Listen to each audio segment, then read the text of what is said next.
You know, part of Imogen's brilliance is her charisma and her ease, right? You wouldn't think this was her first role. You know, you would expect that, you know, maybe she might be a little bit intimidated with people who have had a lot more work experience than her, and she really is just so comfortable and so at ease. And the dialogue was quite easy, her and I. We just had a lot of conversations. It's interesting because this being my first different role in 20 years, I was quite specific about some certain things. And as much as I loved her, and as much as we had conversations in the beginning, and I needed to understand her thoughts and how she was feeling about this, and making sure that it didn't feel exploitive in any way, which obviously we're in good hands with the script.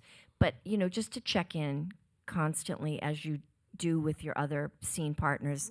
You know, I needed there to be some separation in the beginning because I needed to sort of almost feel like I'm meeting her for the first time really on screen. I guess you could say I got a little bit method because this was so important to me to really live and breathe and nail this character and be so good, because I have so many loyal fans who have been so extraordinary to me for 20 years. I really don't want to let people down. I didn't want to let anybody down who trusted me with this.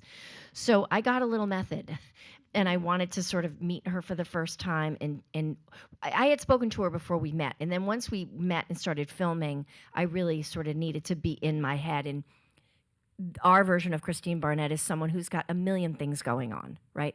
She had her marriage that was falling apart. She had her sons that needed special care. She had her center that she's trying to open. And this is a woman who's, like so many of us all the time, completely overwhelmed.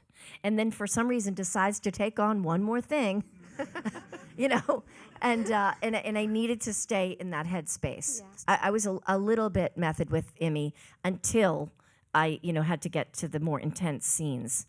And then I would just like take a shot of like 2 espressos and some chocolate and get really amped and jacked up. And then do the scene and then hug her and cry after it was over and be like, I'm so sorry, do you still love me? I love you so much. I'm so sorry I had to do that to you.